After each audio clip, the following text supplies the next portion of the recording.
So I'm back over here this morning, day 2, and first thing I'm going to do is see if my key fits this machine. Normally I will not move somebody's machine, but it's a rental, so it's fair game, because I'd be pissed if somebody moved mine. It's just, I don't know, you don't mess with other people's equipment, but it's a rental and they parked it right smack dab of where I've got to put riprap in, so I'm going to have to scoot it over out of the way. So what I'm going to work on this morning is I've got to come here and clean out around this pipe and put a riprap dissipator down into the pond. I'm going to lay that dirt back up there and finish the slope on this pond. And then first of the week we got to worry about getting that rock out. Then I've got to come over here. I'll probably start on this first and throw this dirt back out of the way. I've got to swell out around this pipe and build a little diversion ditch up there to that tree line, so any of the runoff will go into this ditch and then go into the pond. So pretty much trying to catch all the runoff is what this basin is designed for, and once that's done I'll have to do another ditch around there so that everything gets caught and diverted into the pond.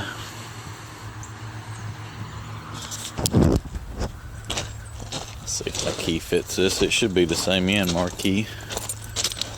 It's a brand new Yanmar 80.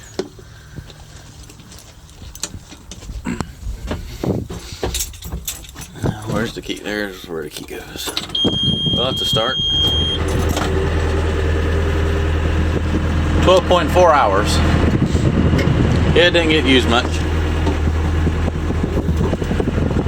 As low as it possibly could be on fuel.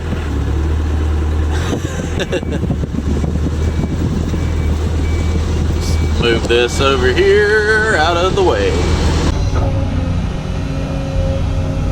I'm actually going to go ahead and start cutting this slope out. I pushed my logs back, so I got a little more room to throw dirt. Not a whole lot, but a little bit.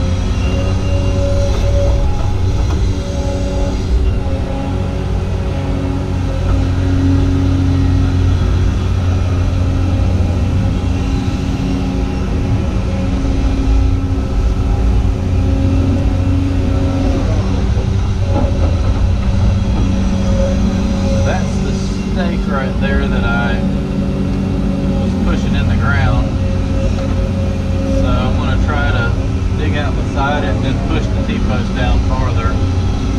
That way I know exactly where that corner was. I mean, that's a 5-foot T-post, so I can cut out a good foot around it. The stake's going to go bye-bye because it's only in the ground like 2 inches.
So I've about got that bank right there sloped out.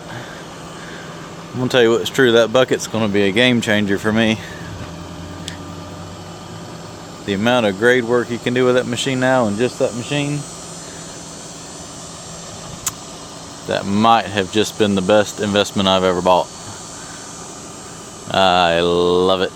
Still gotta get used to it.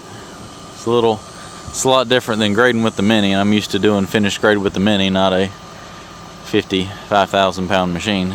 So yeah, takes a little bit of getting used to, but all in all, it's grading out pretty good, I think.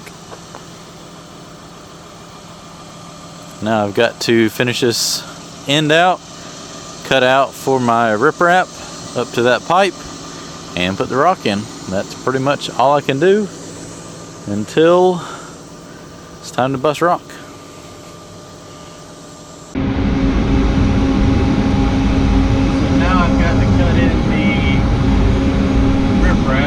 Reversible fan just come on. It blows the radiator out and it gets really loud.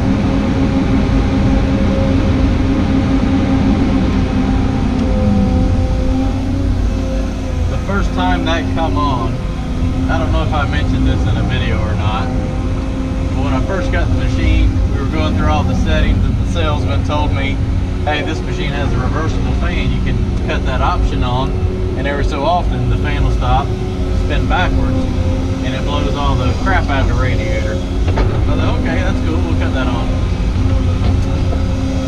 Well, the next day I was using the machine, and it was probably 15-20 minutes after I first got in the machine, it come on. I didn't know what was going on. I had never heard such a loud noise and saw so much dust and debris come out. It was clearly the first time that I had ever come on since the machine was probably new. It blew dust and dirt, and I thought a hose had busted and was blowing through the fan or something. It was a ridiculous amount of dust come out. But I leave it on, so now every so often it comes on and cleans the radiator out. Going to be the riprap dissipator pad for this 18-inch pipe. Getting it cut out. It's supposed to be 5 feet wide. The bucket's 5.5, so that's what it's going to be. Behind me, nothing. A little extra didn't hurt it. It's not going to hurt anything. Other than use up a little bit more rock. I think I got plenty of rock.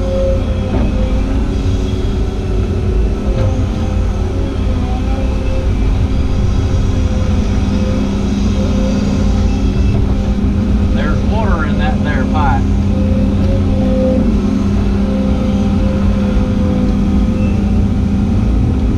I'll probably cut that out just a little bit deeper. I want the riprap to sit in there flush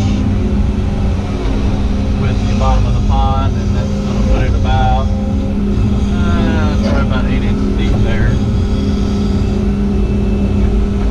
Not quite even though. Now it's even.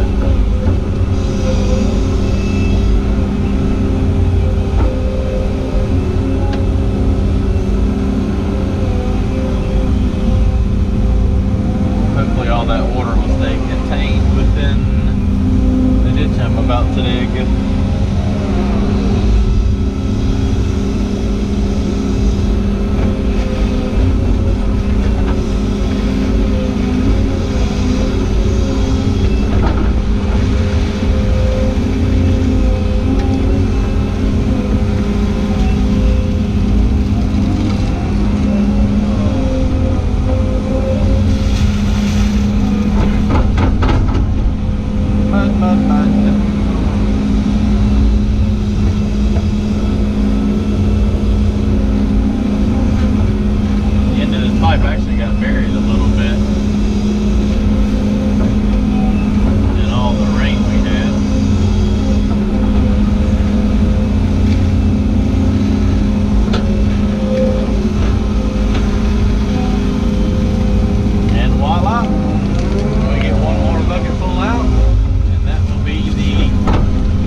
in. Alright, so I just finished putting in that riprap dissipator pad right there for the temporary crossing under the construction path. Now I need to come to the other side and swale that out, because right now it's just a hole. I'll cut that out, and then I have to build a temporary diversion ditch to that. So I'll go up there to those trees after I move this pile of dirt right here. I'm just going to throw it over here out of the way and just cut a little swale so that any of this water from this site will not run down to the road, but it'll run down to that ditch and then be directed into this culvert pipe right here and then into the basin. So pretty much no sediment leaves the job. All right, that's what I got to do next.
Got to keep all my attachments blocked in. I don't think they would wander off, but keep them wedged in the bucket there. It'll stand a better chance of not wandering off. So I got the what I could done up on the pond today. Finished getting this slope graded out. When we haul the dirt off, you know, grade's only going to be about halfway down. And finished getting this edge cut out and the dissipator pad cut out for the rock. Got that put in place. And I went over here and graded out the other end and got the little, it's probably a 40-foot long diversion ditch cut in. So that's swelled out. I think they got to run a little piece of matting up that ditch and on the slope right here, and just pretty much get everything stabilized so when it does rain nothing washes. But there's the pond, and I guess the next video is us trying to figure out what to do with that rock. I'm thinking a hammer will get in here and bust it out and carry on, but we'll see.